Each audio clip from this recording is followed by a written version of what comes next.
akan sentiasa mengutamakan tuan-tuan kerana kerjaya kita adalah keutamaan kepada rakyat. Sebab gaji tuan-tuan yang bayar. Jadi kita tidak utama. Kalau kita utamakan keluarga, saya tak sampai 2 hari 2 malam saya tak tidur dan tak balik.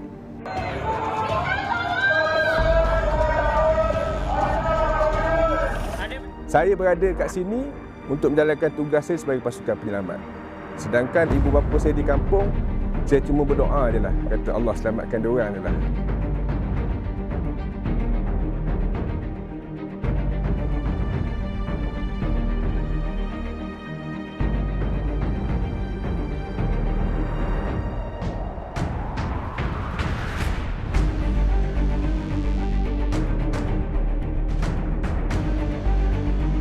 Setiap bencana dia bermula dengan beberapa petanda. Dan petanda ini yang kita tak boleh ambil ringan.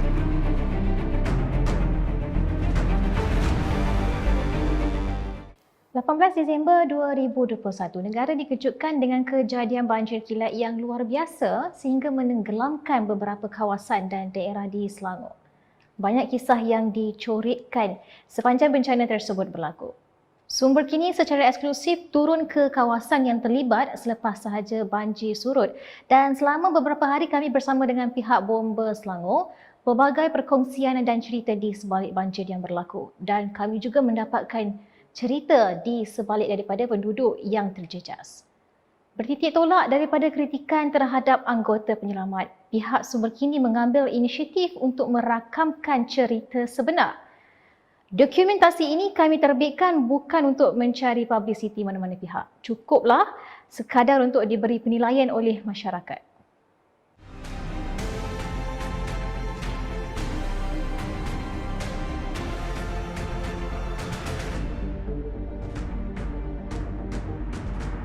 Untuk makluman, kita telah menerima laporan berkaitan dengan banjir ini sejak pada 17 hari bulan lagi petang. So apabila kami menerima, kita dari segi pengoperasian kita berdasarkan kepada incident command system kita, yang kita ada satu sistem pengurusan operasi, yang mana pengurusan operasi ini mengatur dan menyusun operasi penyelamatan dan pemindahan semasa kejadian banjir.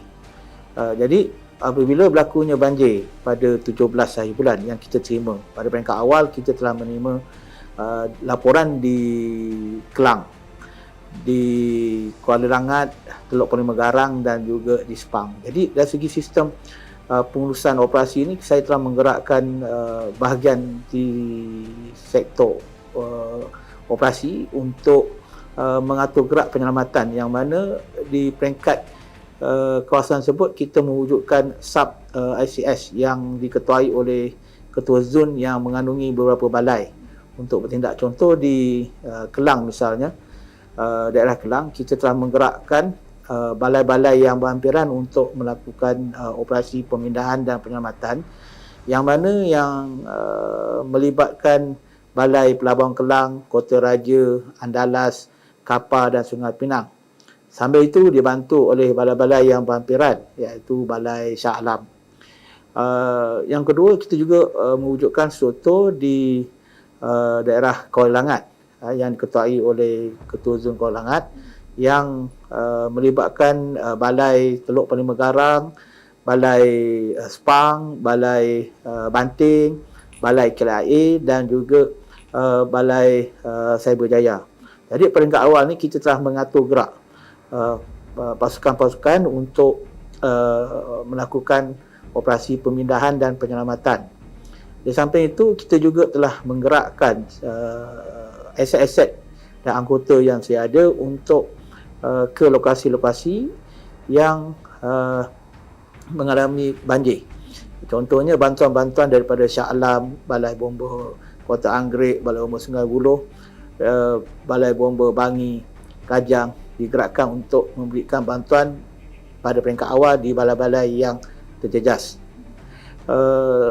Pada 18 bulan, apabila banjir ini berlaku lebih buruk lagi, kita telah menggerakkan ladang balai di seluruh negeri Selangor untuk membantu memberikan bantuan kepada kawasan-kawasan yang terjejas pada 18, iaitu di sekitar Shah Alam, di Hulu Langat, di Kuala Selangor, di Bestari Jaya, dan juga di daerah kawasan Puchong, Petaling.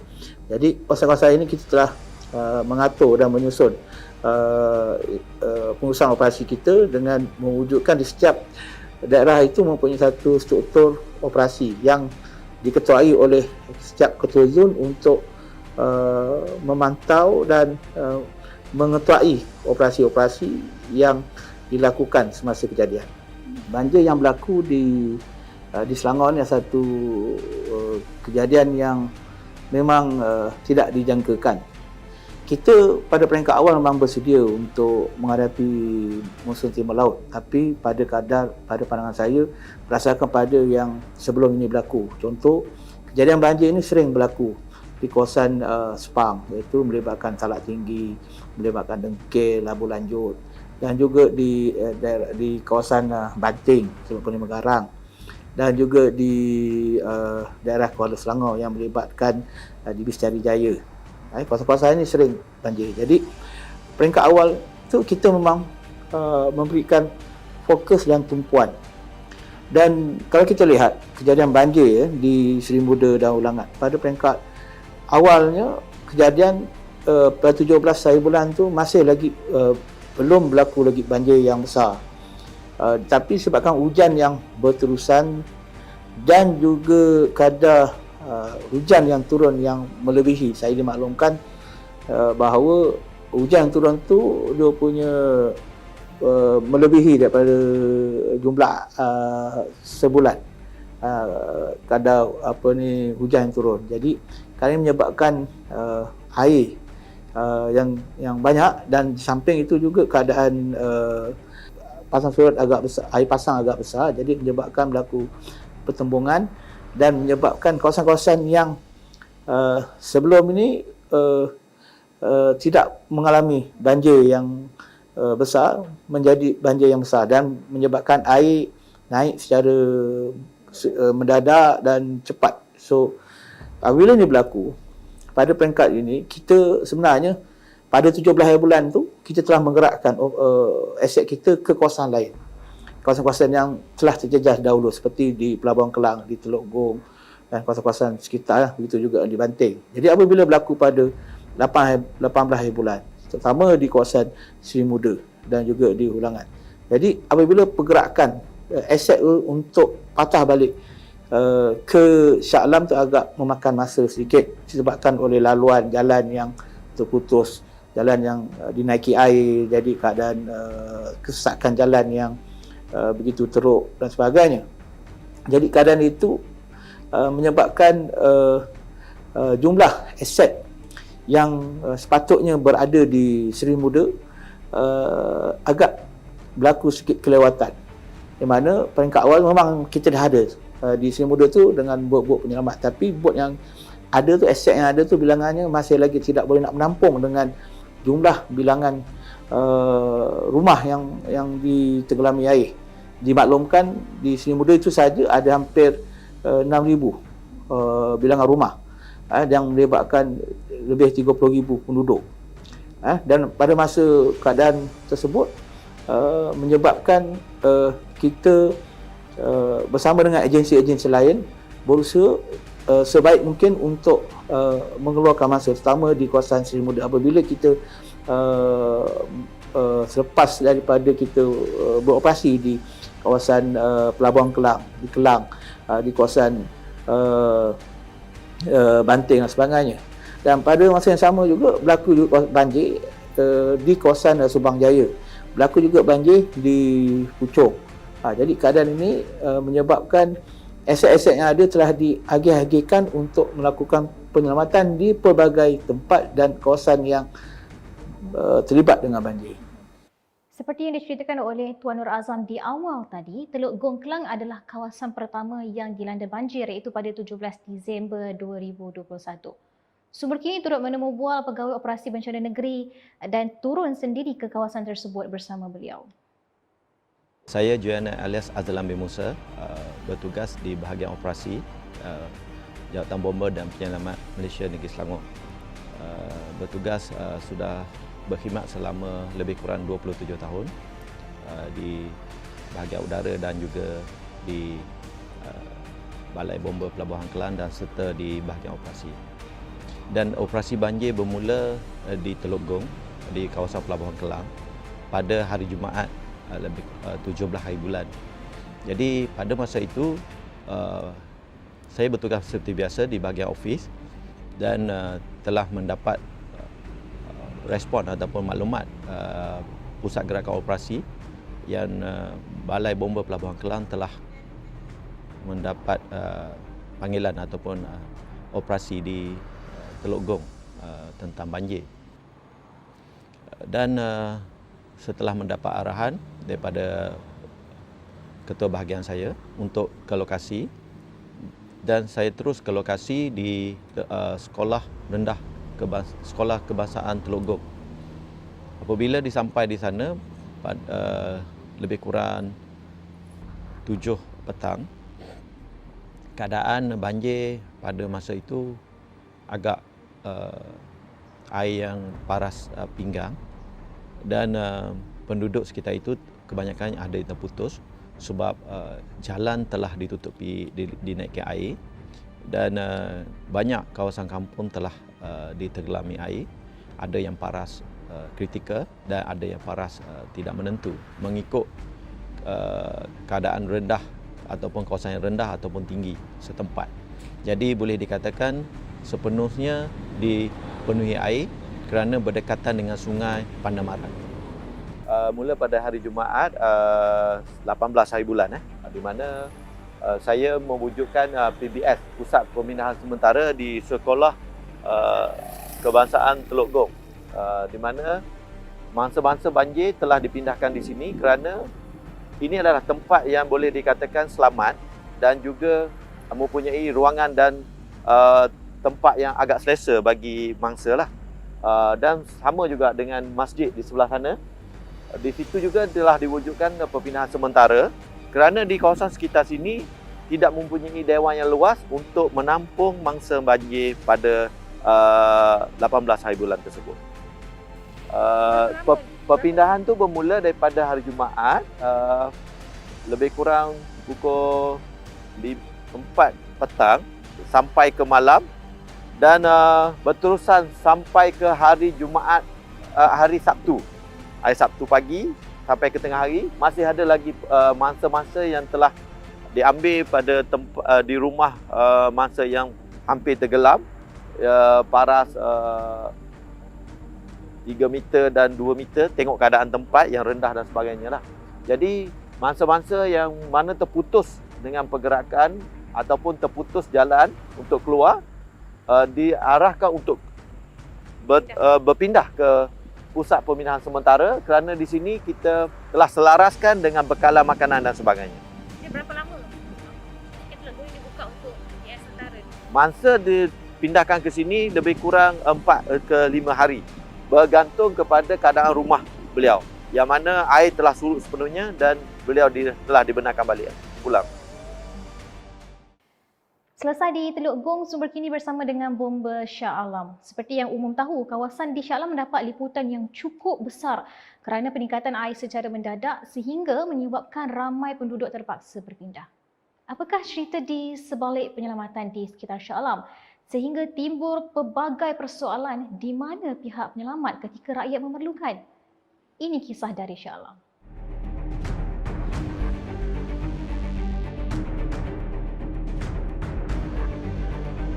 Saya Timbalan Penguasa Bomba 2 Muhammad Faizal bin Mak Zain bertugas di dalam Jabatan Bomba dan Dampak Malaysia ni hampir 17 tahun. Walau bagaimanapun di Balai Bomba dan Dampak Shah Alam masuk tahun yang kedua selaku Ketua Balai juga. Balai Bomba dan Dampak Shah Alam menerima panggilan kecemasan untuk penyelamatan di banjir, penyelamatan banjir pada jam lebih kurang 5-9 minit pagi. Lokasinya di Kampung Air Kuning, berhampiran Padang Jawa. Kalau kata landmark tu dia berhampiran dengan JPJ Padang Jawa lah. Okey, berhadapan je. Okey, pada masa tu kita turun dengan keanggotaan 8 orang, 1 lori utility dan 1 bot fiber. Okey. Dan pada masa itu kita mengharungi air paras pinggang di tepi jalan. Okey, dan mengharungi air, dan kita jarak perjalanan tu tak jauh, cumanya bila kita mengharung air tu untuk mengeluarkan mangsa menggunakan bot fiber ni dalam kuantiti 6 ke 7 orang dalam satu bot, mengambil masa pergi dan balik hampir sejam untuk mengambil mangsa keluar. Dan pada masa itu kita mengharungi air dan mengeluarkan mangsa di Kampung Air Kuning tu secara keseluruhannya pada anggaran seingat saya dalam 15 ke 20 orang pada masa itu. Baiklah, sekarang ni Hanim berada dalam sebuah aset yang digunakan oleh Bomba Selangor untuk menyelamatkan mangsa-mangsa banjir sewaktu bencana banjir yang berlaku pada 18 Disember yang lalu, dan ini adalah antara anggota-anggota yang terlibat dalam menyelamatkan mangsa-mangsa banjir di sekitar Shah Alam. Dia berbeza dari segi kapasiti penumpang dan juga kapasiti enjin. Jadi enjin 60, 32 tu enjin 60, yang kecil tu enjin 40. Semua ni keluar lah waktu banjir. Banjir keluar semua dengan boot fiber yang nampak kat situ, keluar sekali. Kesukaran dia akses untuk bot masuk lah kebiasaannya. Dengan akses dia kan, kalau banjir ni kereta-kereta tenggelam, bawa bot kadang-kadang terlanggar atas atap kereta. Oh, waktu banjir tu agak mencabar lah kan, sebab saya dua tempat waktu tu, Bukit Lancong dan Taman Seri Muda lah. Waktu siang tu saya ditugaskan di Bukit Lancong, manakala sebelah malam pula di dekat Seri Muda. Masa dekat Bukit Lancong tu, antara cabaran dia adalah kawasan dia terlalu luas. Kawasan dia terlalu luas dan air sangat tinggi. Sebab tu kita nak pergi mengambil mangsa-mangsa banjir ni, terpaksa lalu lorong-lorong yang sempit, terpaksa selak wayar-wayar kabel elektrik sebab air tinggi, paras dengan tiang elektrik kan. Untuk masuk rumah ke rumah tu untuk ambil orang memang sangat-sangat mencabar. Manakala dekat Seri Muda pula, satu luas, satu lagi sebab dia padat tau. Rumah dia padat. So kenderaan banyak parking. Kita nak masuk bot tu sangkut. Biasanya sangkut bumbung kereta. Nak masuk rumah ke rumah tu laluan sempit. Ada tempat yang terpaksa kita kena dayung je kan. Ada terpaksa tempat kita kena turun untuk mengambil mangsa. Maknanya kita tak boleh nak rapat bot dekat mangsa maksudnya. Untuk salah satu masa untuk bot aluminium yang standard macam belakang kita ni, lebih kurang dalam 12 orang, termasuk 3 orang penyelamat lah. Jadi kita tak boleh ramai sangat dalam satu bot, nanti bot tu jadi tak seimbang. Tambah pula dengan arus, kita akan risau dia akan terbalik lah dalam masa yang sama. Ya, torchlight dan juga guide daripada penduduk setempat. Kesukaran tu kita nak mengeluarkan orang yang kritikal dalam masa yang sama. Orang yang separa kritikal ataupun masih lagi selamat ni dalam keadaan yang memerlukan bantuan dari segi makanan dan sebagainya. Jadi dua perkara ini datang serentak. Jadi bila kita prioritaskan untuk mangsa yang kritikal ni, separa kritikal ni kadang-kadang dia tak faham kenapa kita nak prioritaskan yang bawah, ataupun yang OKU, ataupun yang warga emas dan kanak-kanak. Apabila bot penyelamat kita masuk dalam kawasan, kita tak pernah keluar kosong. Kita masuk, keluar mesti ada orang. Masuk, keluar mesti ada orang. Cumanya mungkin ada tak sampai pada yang dapat menghubungi kita dengan telefon dan sebagainya. Mungkin ada yang pihak bantuan lain yang ambil, pihak pasukan bantuan lain yang ambil lah.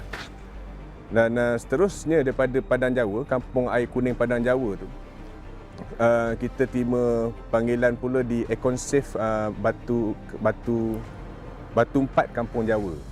Di Econsave Batu 4 Kampung Jawa, spesifiknya Taman Wangi dekat dengan Econsave.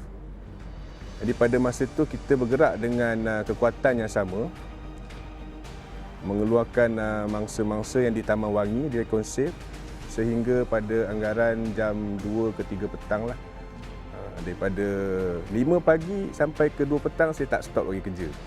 Okey, 5 pagi sampai 2 petang saya tak stop lagi kerja, tapi pasukan saya dah bertukar pada masa itu. Dan selepas daripada Kampung Jawa, Econsave Kampung Jawa, saya seterusnya ke Kampung Bukit Lancong. Kampung Bukit Lancung ni terletak dekat dengan Putra Heights pada masa tu.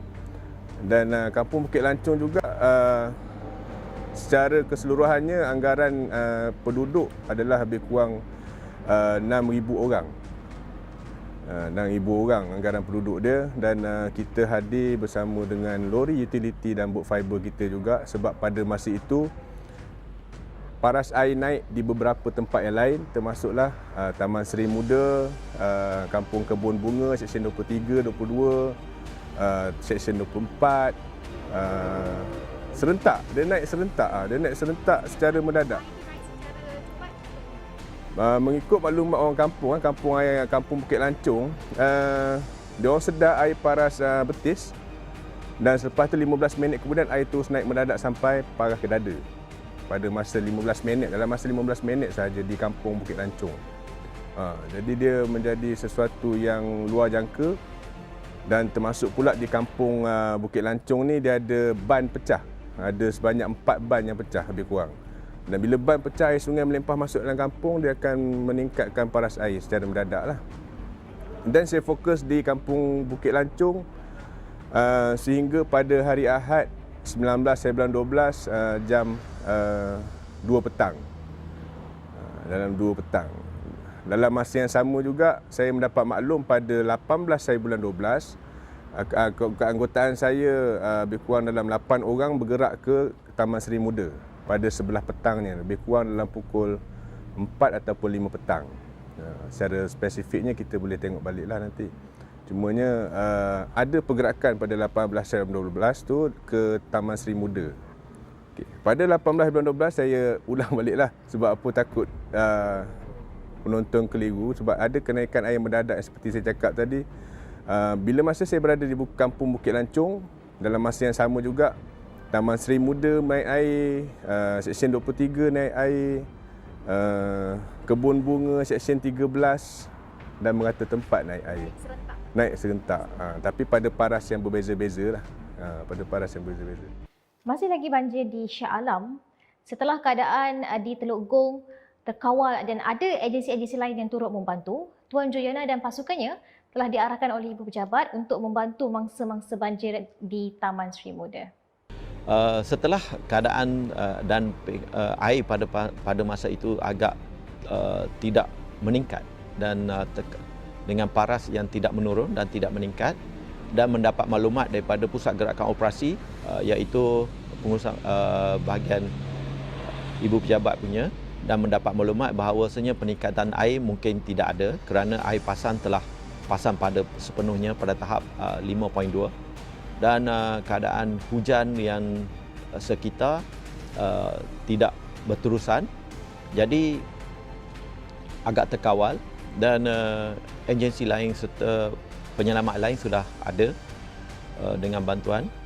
Jadi pada masa itu mendapat maklumat yang Seri Muda telah dinaiki air dan di sekitar pada lembah Kelang yang lain, dan saya diarahkan untuk bergegas ke lokasi yang seterusnya, itu Seri Muda pada hari Sabtu. Yang berlaku di Teluk Gong adalah pada hari Jumaat. Semalaman saya berada di sana, dan keadaan terkawal dengan bantuan serta perancangan yang telah dibuat mengikut aset yang ada dalam jawatan bomba, bot dan lori telah dikerahkan ke sana, dan mendapat arahan daripada pengarah saya untuk ke lokasi Seri Muda. Ini paras dia punya air kedalaman pada waktu kejadian. Bayangkan berapa? Ini dah lebih kurang 3 meter. Dekat roundabout yang pertama sana tu, di situlah masa pertama yang saya jumpa mati lemas. Betul-betul dekat roundabout bulat tu. Yes, yang ada signboard roundabout tu, sekitar situ. Ada satu mangsa pada hari yang pertama yang mati lemas saya jumpa.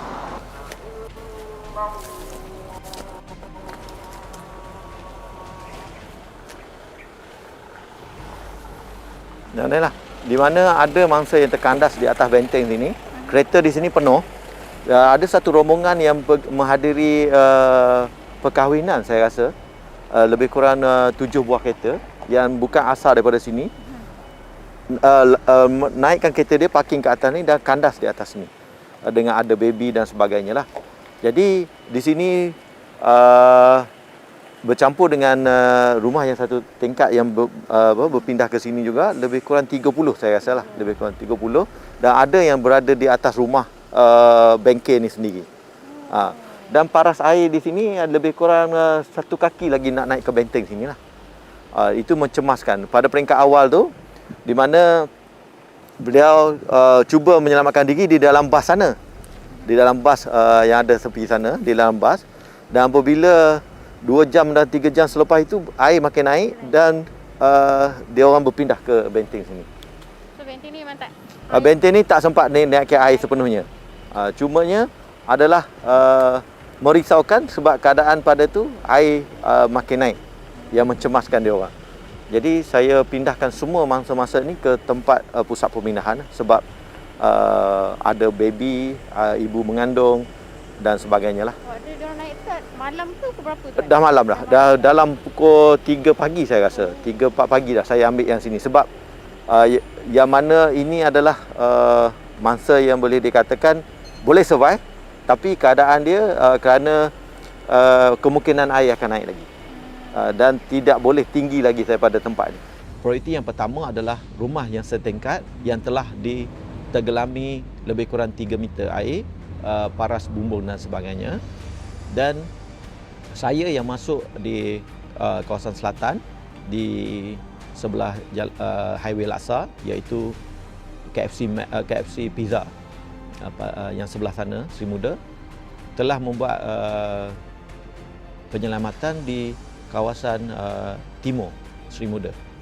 Memang keadaan air yang boleh dikatakan tenang, air yang tidak berarus, sebabnya kawasan Sri Muda ini adalah di tepi sungai dan telah dilitupi ataupun dikawal dengan benteng bam kawasan sungai, dan arus boleh dikatakan tidak ada arus yang kuat.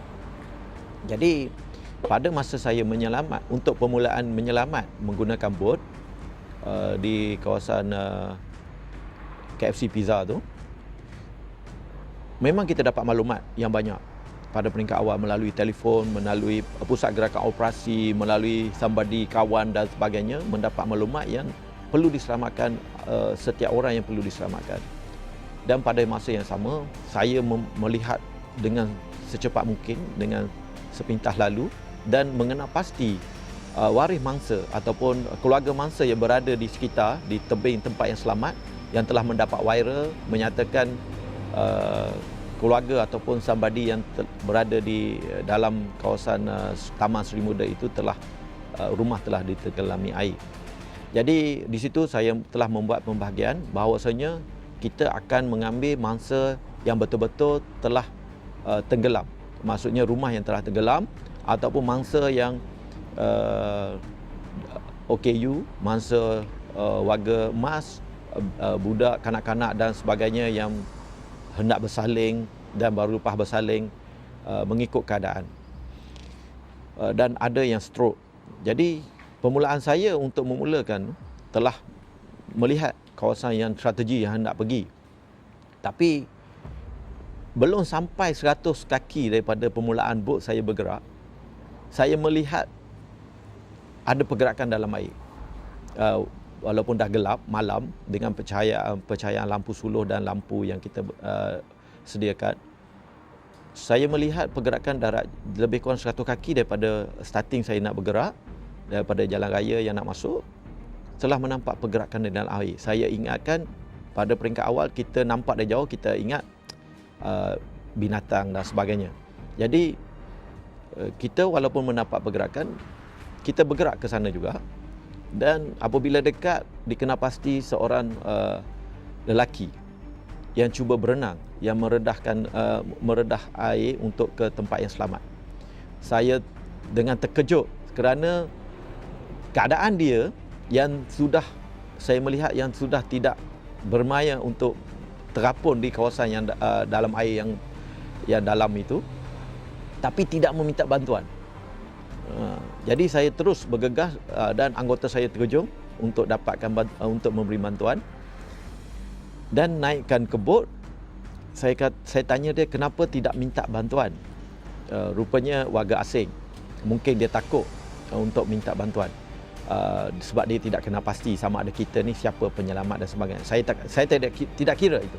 Tapi saya ambil pendekatan untuk selamatkan mangsa dan dia sempat bercakap bahawasanya ada satu orang kawan dia lagi. Saya dengan berdebah hati kerana keadaan dia yang agak-agak hampir lemas dan dia menyatakan ada seorang kawan dan kita cuba mencari sekitar.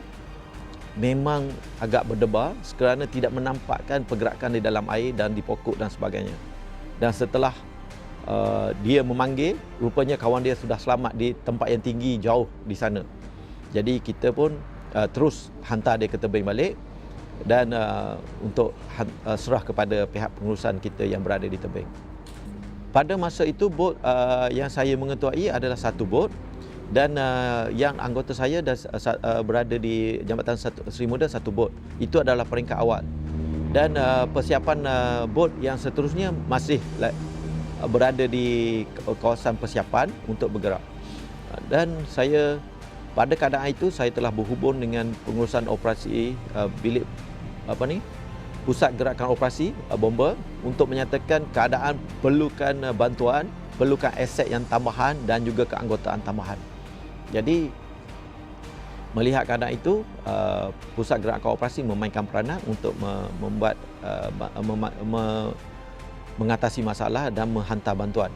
Dan saya pada peringkat awal itu telah bertindak untuk menyelamatkan mangsa-mangsa yang penting, iaitu mangsa yang kena stroke, yang pada asalnya menghantar gambar ataupun mendapat maklumat dalam rumah beliau paras lutut dalam rumah. Dan dia menyatakan bahawasanya mangsa tersebut ada tilam angin yang boleh menerapungkan mangsa. Jadi saya menyatakan cuba survive dulu. Dia kata memang boleh survive lagi. Itu yang saya cuba selamatkan mangsa-mangsa yang dalam perjalanan dahulu. Ni paras sini paras sini. Memang tenggelam habis lah. Kalau boleh dikatakan dia orang dalam pun survive parah-parah leher. Pada peringkat awal, tak masuk tak apa. Pada peringkat awal, dia maklum pada saya, air paras lantai ni kan. Saya tak datang lagi kan. Yes. Saya datang paras mana? Paras sini. Saya datang paras sini. Memang duduk atas, berdiri atas kursi dan ampungkan sini lah. Okay, waktu tu dalam pukul 12 lebih tu, saya pun dah tak boleh nak buat keputusan sebab owner yang tinggal kat atas ni saya sewa kan. So rumah dia, saya ada kunci tapi time tu kunci pun dah tenggelam. So saya pun decide saya tak bawa orang tua saya naik atas lah sebab lagi satu keadaan kat luar sejuk, hujan. Bila dia orang stay dekat dalam ni, cuaca dia suam-suam. So saya berani lagi sebab orang tua saya dia punya katil hospital dia floating. So saya tak perlu nak carry nak apalah kan. So cuma orang-orang mak saya yang agak rendah sikit, so dia kena berdiri kat tempat yang tinggi lah, dekat salah satu dia treadmill saya lah. So maknanya bantuan tu sampai tepat pada masa dah. Ya, memang tepat. kita sentiasa hubung. Memang dia ada call Tepat. saya jawab. Saya kata saya akan datang. Ya, betul. Sebab keadaan air memang pada masa tu kita ada sekitar kat luar tu je. Kita ada sekitar luar tu. Betul, faham. Kita tahu you duduk sini. Dan kita tengok Farah dia tak boleh survive dah, kita dah ambil. Ya. Sebab yang luar tu lagi memerlukan. Betul, faham. Waktu info tu berapa lama masa untuk sampai bantuan tu? Tak silap saya sebab kakak saya yang in charge bahagian ni lebih kurang dalam pukul 8 macam tu lah, 8 malam. So waktu 8 malam tu belum kritikal lagi lah, cuma air di paras lutut. Paras kalau kat rumah ni paras bawah lutut lah. Bawah lutut. Waktu bomba sampai tu dah lebih. Ya, dekat luar sebab rumah saya dah tinggi sikit. So kat dalam selamat lagi lah.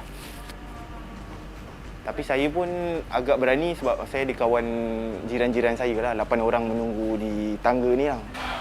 So kalau kata dah teruk sangat, saya akan minta bantuan diorang dulu lah sementara. Di sosial media, kisahnya banyak tertumpu di sekitar Shah Alam. Namun, lain pula cerita di sekitar Hulu Langat yang diklasifikasikan oleh pihak bomba sebagai kawasan yang lebih teruk dilanda bencana banjir. Semua talian komunikasi terputus, lebih 30 tanah runtuh, laluan kenderaan terputus, ramai yang terkandas dan banjir lumpur serta keadaan arus sungai yang agak deras. keadaan muka bumi di Hulu Langat menyebabkan limpahan air melebihi luar biasa, ditambah pula dengan hujan yang tidak berhenti. Keadaan di Hulu Langat bukan bersifat banjir mati dan sumber kini dapat mendengar sendiri keperitan pasukan bomba zon Hulu Langat yang menjalankan operasi dari pelbagai aspek. Saya penguasa kanan Bomba 1 Syahrin Yusman bin Mat Yusof selaku Ketua Zon 4 Hulu Langat Jabatan Bomba dan Penyelamat Malaysia Negeri Selangor. Secara keseluruhan saya telah bertugas dalam jabatan selama 15 tahun di mana ini adalah tahun kedua saya bertugas di Negeri Selangor. Kiranya saya boleh berkongsikan dengan rentetan kronologi yang berlaku. Daerah Hulu Langat ni adalah bukan yang daerah pertama yang terkena banjir lumpur tersebut. Kita bermula dengan daerah-daerah yang lain. Mana yang saya sebutkan tadi, kita bermula pada daerah Ampang, Balai Semenyih, Balai Bangi, Kajang dan kemudian terakhir barulah banjir besar berlaku di daerah Hulu Langat, iaitu yang saya sebutkan tadi, iaitu di daerah Sungai Lui, Sungai Gabai, Sungai Seran dan juga Nanding. Selain daripada operasi banjir yang kita hadiri, terdapat pelbagai jenis operasi-operasi yang tidak diketahui orang ramai.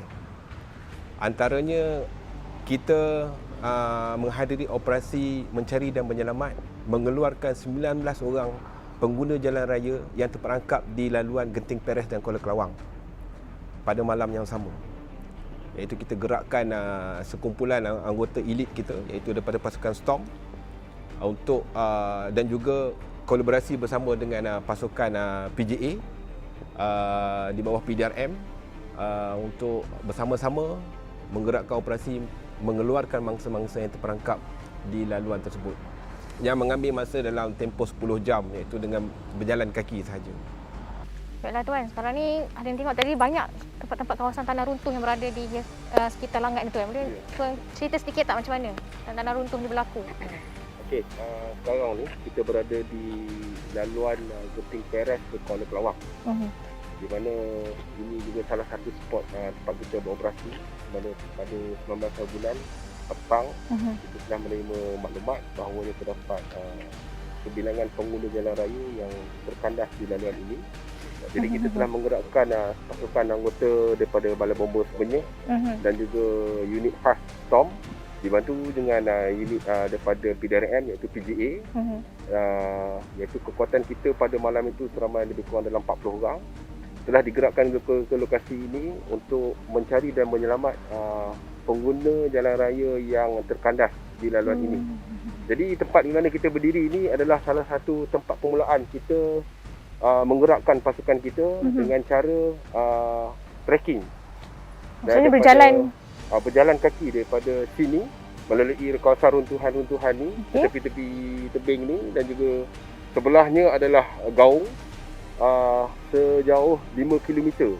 Dan kita dah dapati seramai 19 orang termasuk 5 kanak-kanak telah tersekat di laluan ini. Operasi mengambil masa lebih daripada 10 jam untuk membawa keluar mangsa-mangsa tersebut daripada laluan yang sama kita mula beroperasi. Dan di situ terdapat 2 orang mangsa telah tercedera dan tidak dapat berjalan, di mana kita terpaksa mengangkat mangsa itu sejauh 5 km daripada tempat mereka dijumpai sehingga ke kawasan selamat ini. Dan seterusnya operasi tamat pada 21 hari bulan dan telah dihantar ke Balai Polis berdekatan untuk tindakan segera, dan yang cedera itu kita telah hantar ke hospital. Jadi waktu tu kesukarannya tu adalah sebabkan tanah runtuh ni memang dah tutup. Yang pertamanya kesukarannya adalah waktu yang kita beroperasi itu adalah waktu malam, gelap, tiada komunikasi, cuaca yang tidak menentu, selain daripada yang kita dapati tanah-tanah runtuh, dan juga risiko-risiko lain yang masih lagi aktif berlakunya pokok-pokok tumbang dan runtuhan-runtuhan batu dan juga selut yang masih lagi fresh lah. Dan juga kita khawatir juga dengan bekalan elektrik yang masih hidup pada ketika itu yang telah jatuh berjuntayan, yang mungkin akan menyebabkan anggota operasi pada malam itu akan tercedera. Cedera lah. Jadi berapa banyak kawasan tanah runtuh yang berlaku waktu kejadian? Di kawasan ini saja, laluan Genting Peres dan Kuala Kelawang ni saja. Daripada dapatan saya melalui tinjauan udara, kita dapati lebih daripada 30 runtuhan tanah dan juga runtuhan batu yang berlaku sepanjang jalan sepanjang laluan ini, dan juga berlaku di daerah di kawasan-kawasan hutan yang berdekatan dengan inilah. Jadi tuan, ada dikatakan juga pihak bomba memberikan bantuan makanan banjir membawa naik atas. Selesai kita menamatkan operasi mencari dan menyelamat pengguna jalan raya yang terkandas, kita juga dapat makluman daripada JAKWA, iaitu Jabatan Kebajikan Orang Asli Malaysia, mengatakan terdapat perkampungan orang asli yang terputus hubungan dengan bandar terdekat. Jadi kita telah membuat keputusan untuk membuat bantuan kemanusiaan seperti menghantar bekalan makanan seramai 600 orang. 600 orang di perkampungan ini melalui jalan udara, dan juga kita telah membuat engagement dengan NGO dan juga orang perseorangan, pendaki-pendaki, khususnya anak-anak Selangor yang ingin membantu. Kita telah mengumpulkan seramai 40 orang pendaki untuk mengangkat bekalan makanan daripada sini sejumlah 1,200 tan ke perkampungan tersebut, iaitu melalui kita pikul. Kita pikul benda makanan tersebut, kita masuk ke perkampungan itu. Berjalan kaki, maksudnya seorang bawa berapa tan? Seorang bawa berapa? 30 hingga ke 35 kilo satu hala. Jadi kita buat 3 hala, 3 trip lah. 3 trip. Orang. Patah balik, masuk patah balik, tinggalkan, balik kosong, load balik, pergi balik. Alhamdulillah lah kita berjaya lah mengkoordinasikan bantuan makanan dan juga ekspertis NGO yang ingin menawarkan perkhidmatan bersama dengan jabatan. Baiklah, sekarang ni Hanim berada di kawasan Genting Peres. Jalan nak ke Kuala Kelawang juga, lebih kurang dalam 40 km macam tu ke Kuala Kelawang. Dan ini adalah kawasan runtuhan yang berlaku sewaktu bencana banjir baru-baru ini. Dan seperti apa yang Tuan Syahrin kongsikan juga, sebenarnya di kawasan ini pihak bomba terpaksa memaksimumkan penyelamatan mereka kerana kawasan ini kebanyakannya telah pun ditutupi dengan tanah runtuh. Dan sepanjang operasi ini juga pihak bomba juga memberikan bantuan makanan kepada penduduk orang asli yang berada di Genting Peres ini.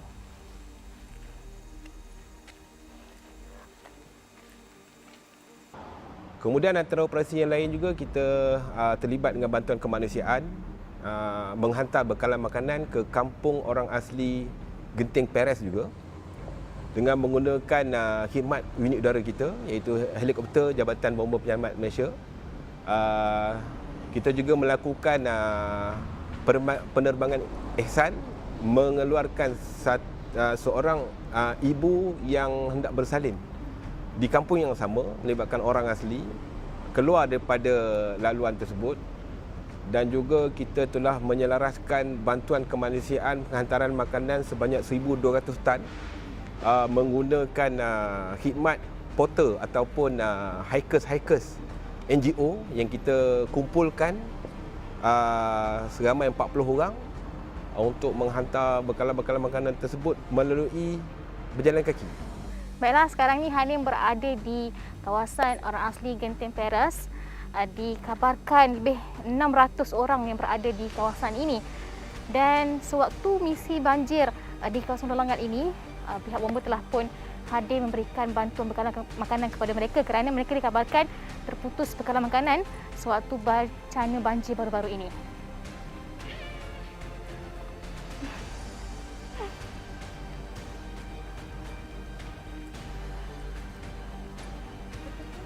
Masa tu memang tak boleh keluar. Kita nak pergi Langat, jalan motor pun tak boleh. Nak pergi Negeri Sembilan pun jalan motor pun tak boleh. Pasal semua tanah runtuh, sengkat jalan kan. Sekat-sekat jalan daripada sini, sana. Kita orang tengah-tengah ni je.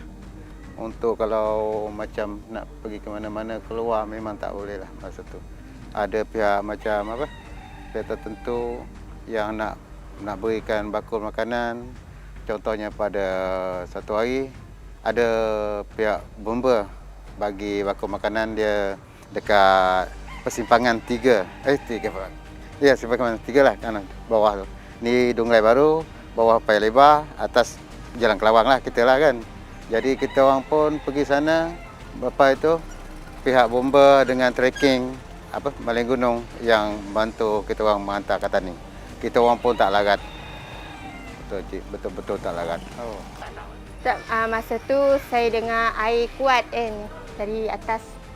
Saya pun macam nak tengok jugalah masa tu. Tapi anak ikut kan, tak berani juga nak bawa anak. Lepas tu saya ambil lagi lampu tu suluh kan. Tengok angin dari atas kuat. Saya cakap ke anak, lari banjir.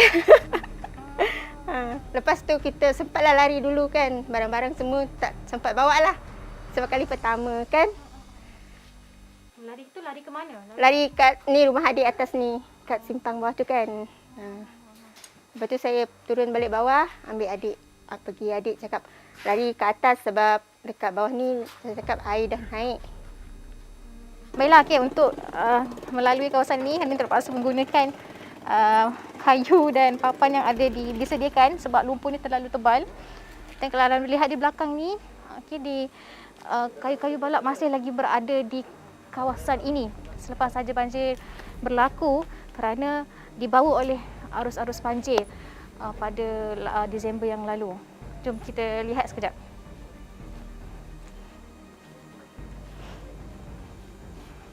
Okay, anda boleh lihat kawasan-kawasan ini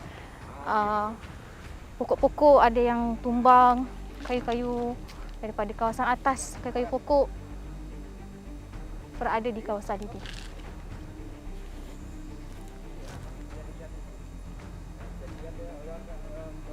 Yang juga ni rumah yang kena banjir dikabarkan oleh penduduk juga.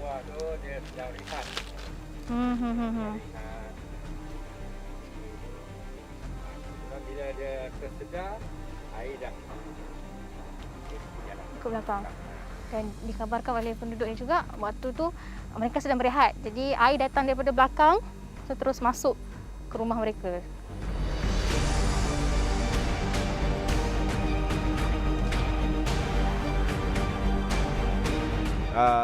Melalui pengamatan saya 2 kali saya buat flight ke sana, membuat tinjauan udara, terdapat lebih pada 30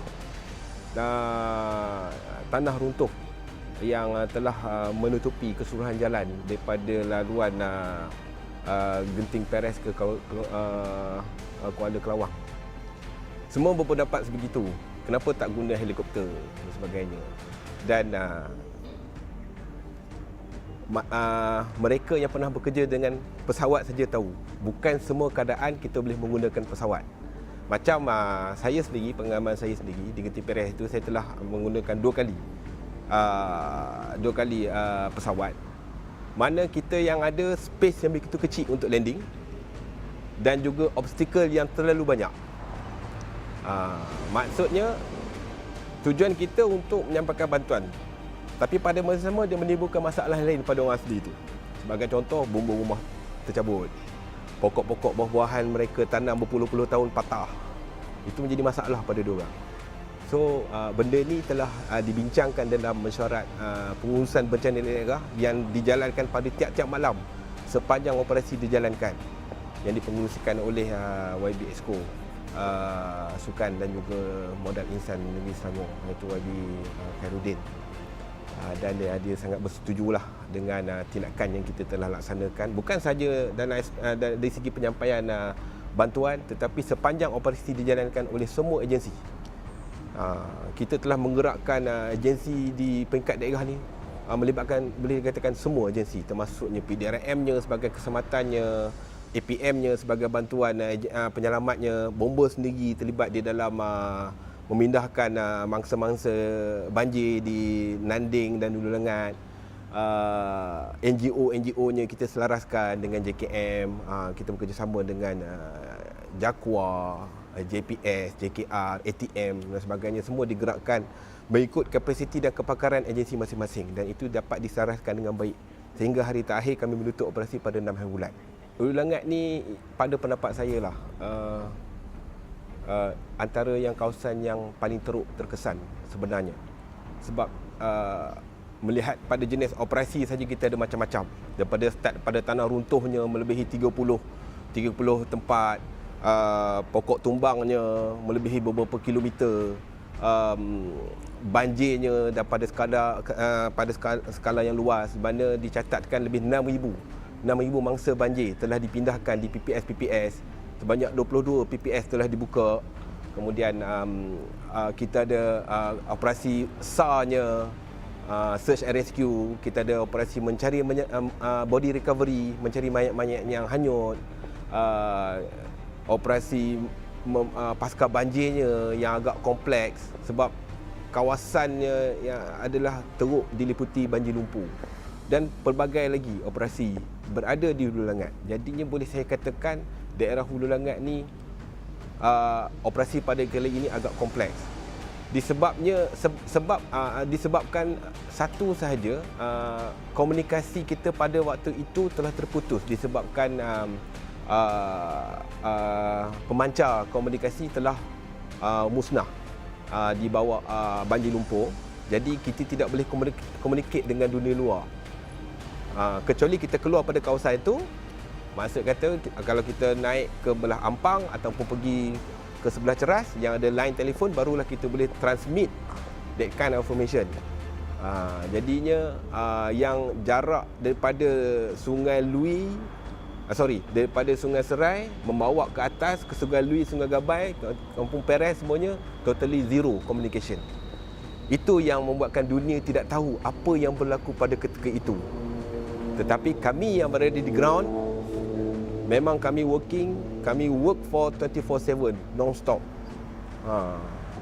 Kita orang terima daripada jam lebih kurang pada pukul 6 petang 18 hari bulan sehinggalah 6 hari bulan baru kita berhenti.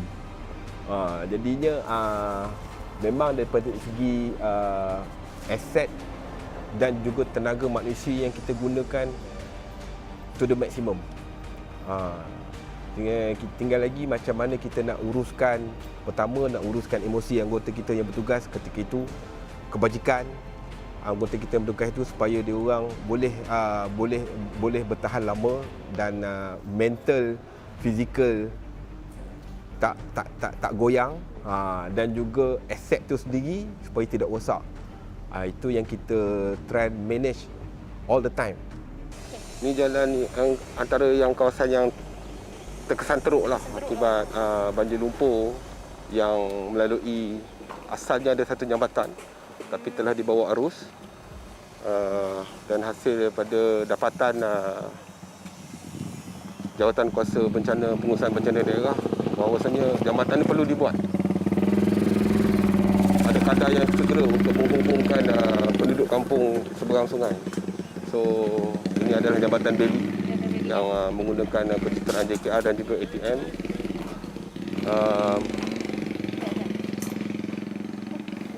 So selain pada jambatan ni, kita ada juga kerja-kerja pendalaman sungai dah. So air naik memang sama parah dengan jambatan. Melebihi jambatan asal.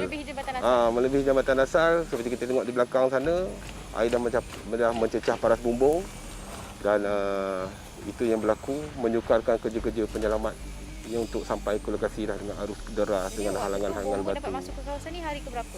Kita dapat masuk hari kedua. Hari kedua.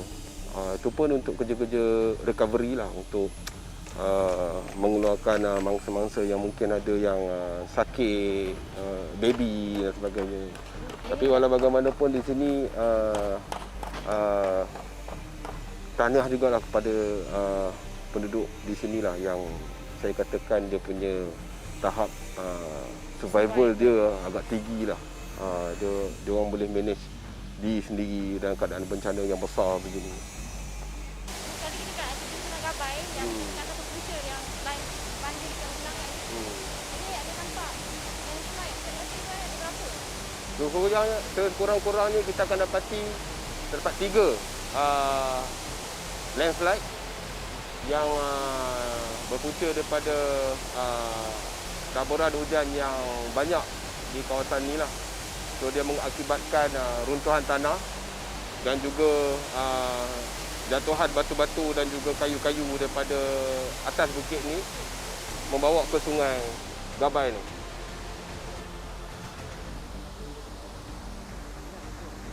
Okey, baiklah.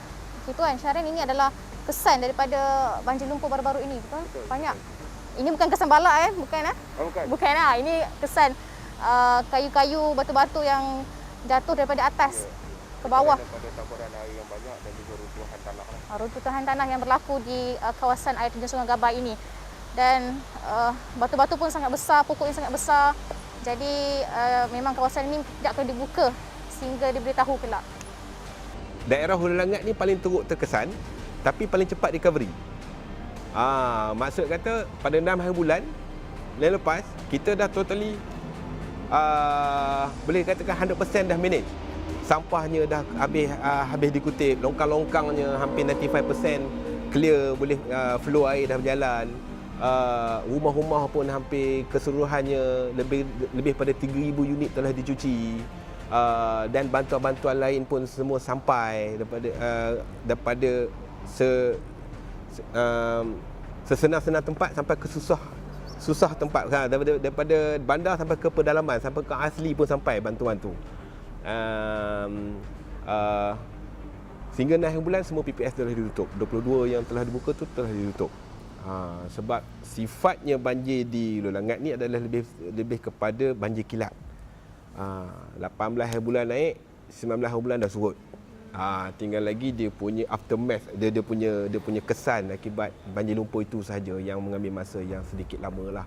Tapi walau bagaimanapun dengan pengurusan bencana daerah yang pada saya efektif, kita sama-sama manage untuk menyegerakan kawasan-kawasan yang terkesan. Termasuk juga dengan bantuan-bantuan kewangan, bantuan-bantuan emosional. Ada juga yang terganggu emosionalnya dengan tengok tiba-tiba rumah ada tak ada kan, semua kan. Walaupun pada ketika tu saya istilahkan sebagai golden time, pada 18 hari bulan petang tu memang kita tak dapat nak pergi ke semua tempat sebab kita hadir ke lokasi yang lain. Jadinya bahagian Hulu Langat ni dia terkesan di hujung-hujung ataupun di tengah kita membuat operasi yang lain. Jadi untuk kita mobilkan anggota yang sedia ada pada ketika itu agak sukar.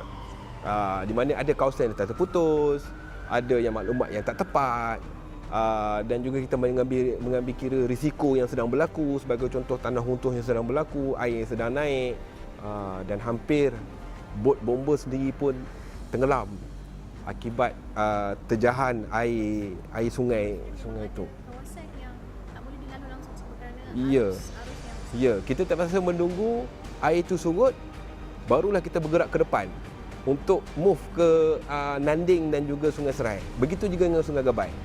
Sungai Gabai untuk hari pertama memang kita tak dapat nak pergilah sebab air daripada hulu dia turun, dia kena kampung itu dulu.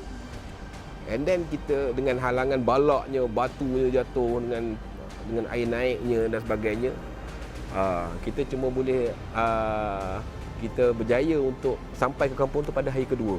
Begitu je dengan Nanding dengan Sungai Serai. Jadi untuk persediaan lanjut jabatan pada ketika itu, kita dengan cepat mengarahkan anggota di Hulu Langat ni untuk mengadakan pekalan hadapan. Cepat-cepat kita alihkan aset-aset kita, ditempatkan di 4 spot, hotspot yang baru. Sekiranya berlaku apa-apa saja kecemasan, bukan sekadar banjir, second wave dan sebagainya, tapi untuk operasi-operasi lain untuk kita cepat sampai. Sebab kita faham jalan ada banyak tak boleh lalu, bentuk muka bumi dah berubah dengan trafiknya yang semakin padat sebab orang keluar masuk dan juga kereta-kereta hanyut di tepi jalan. Dan kita menempatkan anggota kita sementara di pekalan hadapan ni. So kita wujudkan 4 pekalan hadapan, iaitu di Sungai Serai 1, di Batu 14 1, di Nanding 1 dan juga di Sungai Serai 1. So pengoperasian dia, sekiranya apa-apa saja yang berlaku, 4 tim ni akan bergerak respon dahulu sementara menunggu bantuan pada balai-balai yang terdekat untuk dipanggil. Pada masa yang sama, kita dapat melegakan keresahan penduduk yang ada sekitar di sana sebab mereka tahu ada kehadiran bomba di tempat-tempat yang demikian dan mereka pun tahu tak boleh nak menggunakan komunikasi. Dia orang boleh walk in pergi ke Pekalan Hadapan kita untuk memaklumkan apa sahaja jenis kecemasan yang berlaku. Tok Mahan, makian kepada pasukan bomba kedengaran sepanjang bencana. Pelbagai tanggapan buruk dilemparkan. Dan di akhir dokumentasi ini, sumber kini memberi peluang kepada anggota-anggota bomba untuk menjawab segala dakwaan yang dilemparkan kepada mereka.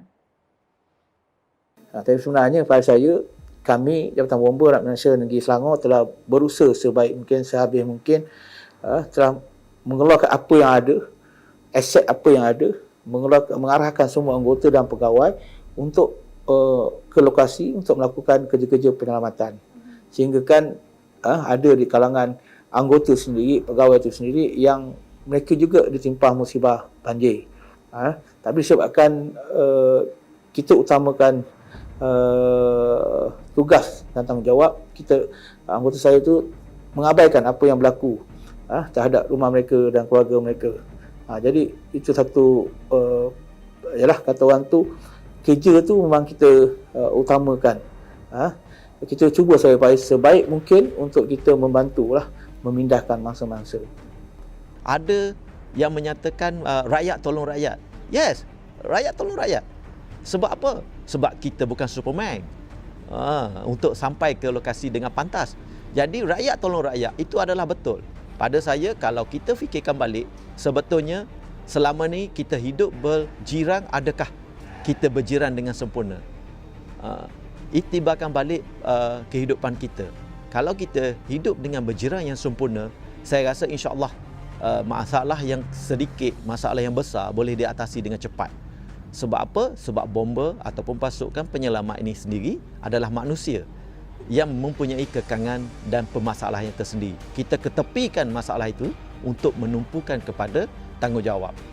Jadi pada saya mohon maaf bagi diri saya dan jabatan saya kerana masalah tetap timbul, kerana tidak dapat menyelamat yang mana yang tidak kepuasan hati.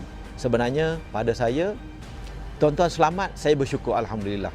Saya yang mengambil mangsa, mengambil mayat. Kalau mangsa mungkin tak faham, mengambil mayat, merasakan lebih simpati apabila terjadinya macam tu.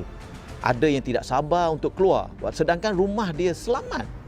Dia selamat berada di rumah, menaikkan bot ataupun membuat satu pergerakan untuk keluar ke tempat yang lebih merasakan diri dia selamat, dan terjadi satu tragedi yang tidak diingini. Saya merasakan sedih pada masa itu. Saya yang merasakan benda itu tidak wajar untuk diatasi, untuk dilalui oleh pihak yang mangsa yang tidak memahami keadaannya. Jadi itu sajalah nasihat saya, bersabar sebab kita insya-Allah akan sentiasa mengutamakan tuan-tuan kerana kerjaya kita adalah keutamaan kepada rakyat. Sebab gaji tuan-tuan yang bayar. Jadi kita tidak utama. Kalau kita utamakan keluarga, saya tak sampai 2 hari 2 malam saya tak tidur dan tak balik. Tomahan-tomahan dan juga kritikan-kritikan, caci maki di lokasi, saya minta kepada netizen-netizen untuk berada di tempat kita. Untuk berada di tempat kita sendiri. Kalau kata bahasa mudah dia tu, awak tak pakai kasut saya, jadi awak tak tahu apa yang perjalanan saya lalui. Okey, jadi saya harap kepada yang memberi tomahan dan juga caci makian, tuan-tuan dan puan-puan dapat nilai balik di mana kedudukan kami pada masa itu. Tak ada siapa dapat menjangkakan bencana tu bagaimana keadaan rupanya. Walau bagaimanapun setiap bencana dia bermula dengan beberapa petanda. Dan petanda ini yang kita tak boleh ambil ringan. Okey. Pertama, sekiranya kawasan tersebut biasa terlibat dengan banjir, sama ada banjir kilatnya ataupun longkang tersumbatnya, sebagainya. Itu kita dapat baca. Kalau kita berbalik pada petua orang tua-tua dulu, dia biasanya akan tanda. Dia akan tandakan paras kenaikan di tiang rumah, tangga sebagainya. Dengan bacaan kita bagi masa 5 minit, berapa tinggi, berapa banyak ketinggian air itu. Sekiranya nampak macam abnormal, di situ kita dah boleh buat keputusan. Itu satu. Sama ada berpindah ataupun stay. Biasanya orang akan bercakap, ini biasa, rumah saya biasa nak air. Tetapi adakah awak bersedia untuk kenaikan luar biasa? Itu yang ramai orang terlepas pandang. Satu, buat tanda kenaikan air itu. And then yang kedua, persiapan kendiri dan juga keluarga. Pada saya, ketua keluarga sangat memainkan peranan yang penting untuk buat keputusan. Sekiranya di dalam keluarga tersebut ada anak, ada baby ataupun ada warga emas yang perlukan extra attention, di situ pun dia dah boleh buat keputusan untuk mengeluarkan ahli-ahli keluarga terdahulu. Cumanya di sini berlaku konflik. Takut barang rumah hilang. So somebody kena stay in the house. Bila seorang bertindak untuk stay di rumah, ahli keluarga lain tak gamak nak meninggalkan diri seseorang. Jadi ramai-ramailah tunggu di situ. Itu kedua. Yang ketiganya, sekurang-kurangnya tahu apa keperluan untuk menyelamatkan peralatan dan juga maksud saya, kalau seboleh-bolehnya, kalau tak boleh berenang, kita ada menyediakan PFD, Personal Floating Device ataupun life jacket, panggilan awamnya. Dokumen-dokumen dibawa bersama ketika hendak mengosongkan kediaman dan sebagainya. Elektrik ditutup, punca elektrik, punca gas ditutup. Itu kita boleh ambil tindakan awal.